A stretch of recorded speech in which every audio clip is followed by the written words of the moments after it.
Sir Malayalam cinema producers ఒక సంచలన నిర్ణయం తీసుకున్నారు సార్. అది జూన్ 1 నుంచి మలయాళం సినిమా ఇండస్ట్రీ మొత్తాన్ని కూడా మూసివేస్తున్నట్టుగా వాళ్ళు ప్రకటించారు. ఇప్పుడు ఈ నిర్ణయంతో అంటే ఇండియన్స్ అందరూ కూడా షాక్ అయిపోయారు.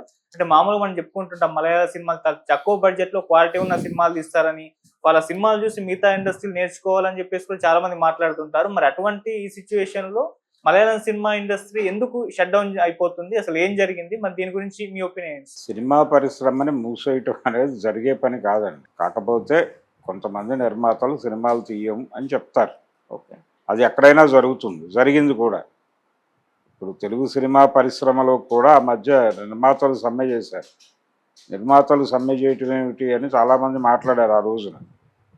అయితే ఆ సందర్భంగా సినిమా తీయటం అనేది కష్టతరంగా మారిపోయింది అని మాట్లాడారు. ఆ రోజున ఇష్యూస్ కూడా రెమ్యూనరేషన్ల గొడవ కూడా ఉంది దానిలో. ఇప్పుడు వాళ్ళు చెప్తున్న దానిలో కూడా రెమ్యూనరేషన్ల గొడవ ఉంది. రెమ్యూనరేషన్లు విపరీతం అయిపోయినాయి, మా వల్ల కావడం లేదు మెయింటైన్ చేయటం అనేది. మెయింటెనెన్స్ పెరిగింది. రెండోది ప్రొడక్షన్ ప్రొడక్షన్ ఖర్చు కంటే కూడా పర్సనల్ మెయింటెనెన్స్ చాలా పెరిగింది. చాలామంది సీనియర్ నిర్మాతలు మాట్లాడుతున్న విషయం ఏంటంటే క్యారవాన్ కల్చర్ అనేది చాలా ఇబ్బంది పెడుతోంది. ఒక షూటింగ్ జరిగే దగ్గర ఒక బస్ స్టాండ్ వెలుస్తోంది అందరు కారవాన్స్తోనూ కలిపి. అందుచేత ఇది అర్జెంటుగా ఇది కట్ చేయాల్సిన అవసరం ఉంది. గతంలో లాగా ప్రొడక్షన్ ఉంటే హైగా సినిమాలు చేసుకుంటాం కదా అంటున్నారు. మీరు ఎప్పుడైతే ప్రొడక్షన్ కాస్ట్ పెంచుకుంటూ వెళ్ళారో ఈ భారం ఎవరి మీద పడుతుంది అనేది చూడాలి. ప్రతి సినిమా హిట్ అవుతుంది అనేమీ లేదు. జనాలకు నచ్చితే చూస్తారు, నచ్చకపోతే నువ్వు ఇన్ని కోట్లు పెట్టి తీసావు కదా అని సినిమా చూడరు. నువ్వు ఎన్ని కోట్లు పెట్టి తీసినా, నువ్వు 10 రూపాయలు పెట్టి సినిమా తీసినా నచ్చితే చూస్తారు. దానికి 100 కోట్లు ఇవ్వడానికి జనం సిద్ధం. నువ్వు 100 కోట్లు పెట్టి సినిమా తీసినా కానీ నచ్చకపోతే 10 రూపాయలు ఇవ్వడానికి కూడా సిద్ధపడరు. అది దృష్టిలో పెట్టుకుని మీరు సినిమాలు తీయాలి అనేటువంటిది ఒకటి జనం ఆల్రెడీ అన్ని ఇండస్ట్రీస్లోనూ ఇండికేషన్స్ ఇచ్చేశారు. తెలుగు సినిమా పరిశ్రమలో మనం చూస్తున్నాం. ఇప్పుడు ఏదో ఒక భ్రమతో సినిమా తీస్తారు, ఇది కనెక్ట్ అవుతుంది అని. ప్రతిదీ భ్రమే. ఈ కంటెంట్ జనాలను అట్రాక్ట్ చేస్తుంది అనేటువంటి ఒక నమ్మకానికి గురైన తర్వాత ప్రొడక్షన్లోకి వెళ్తారు. వెళ్ళిన తర్వాత ఆ నమ్మకం పునాదిగా మీరు దాని మీద ఖర్చు పెంచేస్తే ఆ నమ్మకం వర్కౌట్ అవ్వకపోతే ప్రాజెక్ట్ ఏమైపోతుంది?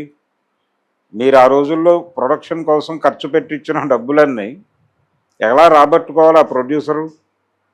కాబట్టి వచ్చి మీ అందరినీ పోషించడం కోసం నిర్మాతలు ఉన్నారు అనుకుంటున్నారు, మీ అందరినీ మెయింటైన్ చేయడం కోసమే ప్రొడ్యూసర్లు ఉన్నారనేటువంటి అభిప్రాయానికి హీరోలు ఇతర ఆర్టిస్టులు వచ్చేసిన తర్వాత మీ సినిమాలు మీరే తీసుకోండి మేమెందుకు అనే పరిస్థితిలో ప్రొడ్యూసర్లు వెళ్ళే ఛాన్స్ ఉంది అనేది చాలా కాలం క్రితం వినిపించిన మాట. అందుకని ప్రొడక్షన్ కాస్ట్ తక్కువ ఉండాలి, మంచి సినిమా తీయాలి, కంటెంట్ బాగుంటే జనానికి కనెక్ట్ అయితే సినిమా చూస్తారు. ఈ అభిప్రాయాలు ఇప్పుడు కాదు, ఇండస్ట్రీ పుట్టినప్పటి నుంచి ఉన్నాయి. ఎప్పుడైతే అంటే ఒక దశలో మహారథి గారు ఒక మాట చెప్పాడు. ఈ కృష్ణ గారు వీళ్ళు రామారావు గారి దగ్గరికి వెళ్ళినప్పుడు కొంచెం ఆయన రేటు పెంచమని చెప్పండి, మేము పెంచుకోవడానికి అవకాశం ఉంటుంది అన్న టోన్లో అడిగితే, సినిమా మార్కెట్ పెరిగి వసూళ్లు పెరిగితే మనం రేట్లు పెంచవచ్చు, కానీ అది పెరగకుండా మనం ఊరికనే రేట్లు పెంచేస్తే బాగోదు కదా అనేవాటే. అది ఒక ఆలోచన ధోరణి ఉండేది. అంటే ప్రొడ్యూసర్ కంఫర్ట్ చూసేవాళ్ళు. వాళ్ళు ప్రొడ్యూసర్ని ఇబ్బంది పెట్టి రేట్లు పెంచాలనే కల్చర్ లేదు. ఆ రోజుల్లో శివాజీ గణేశన్ గారు కావచ్చు, ఎంజీఆర్ కావచ్చు, ఎన్టీఆర్ కావచ్చు, వీళ్ళు ధరలు పెంచాలనుకుంటే ప్రొడ్యూసర్లను ఇంటికి పిలిచి అందరు నిర్మాతలకి భోజనాలు పెట్టి కూర్చోబెట్టి చర్చించి రేటు పెంచేవాళ్ళు. ఏకపక్షంగా రేట్లు పెంచడం అనే కల్చర్ లేదు అప్పుడు. ఆ తర్వాత మొదలైంది. వాళ్ళంతటా వాళ్ళు ఇస్తామంటే తీసుకునేవాళ్ళు, కానీ దేవుడు చేసిన మనుషుల టైంలో ఈయన ఎక్కువ డబ్బులు ఇస్తారని ఇచ్చాడు, ఆయన అభిమానం కొద్దీ. ఆయన అడిగింది కాదు. ఎదురులేని మనిషి టైంలో అశ్విని దత్ గారు కూడా నేను ఇవ్వాలి అనుకుని ఇచ్చాను అని చెప్పి ఎక్కువ డబ్బులు ఇచ్చాడు. అడవిరాముడు టైంలో మేము ఎక్కువ 2 సినిమాలు డబ్బులు ఇచ్చుకుంటామని వాళ్ళే చెప్పారు, తీసుకున్నాడు ఆయన. ఆ గొడవ వేరు. కానీ వాంటెడ్గా వాళ్ళు ఇబ్బంది పెట్టేవాళ్ళు కాదు ప్రొడ్యూసర్లు. ప్రొడ్యూసర్లు బాగుండాలి అనే కోరుకునేవాళ్ళు. ఇప్పుడు కూడా చాలామంది హీరోల్లో ఇంటర్నల్గా ఒపీనియన్ ఉండొచ్చు, కానీ ఈ క్యారవాన్లు ఇవన్నీ పెట్టేసి ఒక కల్చర్ డెవలప్ చేశారు. దీని నుంచి కొంచెం అంటే ప్రొడక్షన్ సినిమా మీద డబ్బులు పెట్టచ్చు. సినిమా మీద డబ్బులు పెడితే ఆ డబ్బులు కనిపిస్తాయి తెర మీద. ఈ బయట పెట్టేటువంటి ఖర్చులు ఏవి రిఫ్లెక్ట్ కావు అక్కడ. రిఫ్లెక్ట్ కాని ఏరియాలో డబ్బులు ఎందుకు ఖర్చు పెట్టాలి అనేది. విజయబాపనీయుడు ఒక దశలో తెలుగులో పెద్ద ఆర్టిస్టులకు ఇస్తున్నటువంటి రెమ్యూనరేషన్లతో 2 చిన్న సినిమాలు తీయొచ్చు అని మాట్లాడాడు. అప్పుడు పెద్ద హీరోలు 7 లక్షలు 8 లక్షలు తీసుకుంటున్న రోజుల్లోనే ఆ మాట అన్నాడు ఆయన. బొమ్మరిల్లు అనే సినిమా పెద్ద హిట్ అయ్యి ఆ సందర్భంగా బాపినీడు గారు అన్నమాట మురళీమోహన్ గారి బొమ్మరిల్లు. కానీ ఆయన తర్వాత అదే బాపినీడు గారు 80 లక్షలు అలా ఇచ్చి చిరంజీవి గారితో సినిమాలు చేశాడు. ఏది గ్యాంగ్ లీడరు ఇలాంటి సినిమాలు. అప్పుడు ఆయన వేరు, అప్పటి బాపినీడు గారు వేరు, అప్పటి బాపినీడు గారు వేరు. కాబట్టి వాళ్ళు ఉన్న ప్లేస్ నుంచి మాట్లాడటం జరుగుతుంది. కానీ ఇండస్ట్రీని ఓవరాల్గా చూస్తే ఎప్పుడైనా సరే తక్కువ డబ్బులతో తీసిన సినిమాలే బెటర్. అంటే తక్కువ డబ్బులతో తీసి ఎక్కువ డబ్బులు చేసుకోవటమే సినిమా ద్వారా చేయాల్సింది. మినిమం గ్యారంటీ ఉండేటువంటి సినిమాలు చేసుకోవాలి. ఆ మినిమం గ్యారంటీ ఉండాలంటే ప్రొడక్షన్ కాస్ట్ తగ్గాలి. ప్రొడక్షన్ కాస్ట్ తగ్గితే సినిమా అది ఆడినా ఆడకపోయినా. అంటే బుద్ధిమంతుడు అనే సినిమా ఉంది, బాపు నాగేశ్వరరావు గారితో తీసిన సినిమా. ఆ సినిమాకు సంబంధించి డిస్ట్రిబ్యూటర్లు డబ్బులు ఇవ్వనన్నారు. దానికి నవయుగ వాళ్ళు డబ్బులు ఇవ్వనంటే నాగేశ్వరరావు గారు లక్ష్మీ ఫిలిమ్స్ వాళ్ళతో మాట్లాడి కేఎల్ఎన్ ప్రసాద్ గారితో అక్కినేని నాగేశ్వరరావు ఫ్లాప్ సినిమాకి ఎంత వస్తుందో అంత ఇవ్వండి వాళ్ళకి, సినిమా ఫ్లాప్ అయినా మీ డబ్బులు మీకు వస్తాయి కదా అని చెప్పి ఆ డబ్బుల్లోనే సినిమా తీస్తే అది చాలా పెద్ద హిట్ అయింది.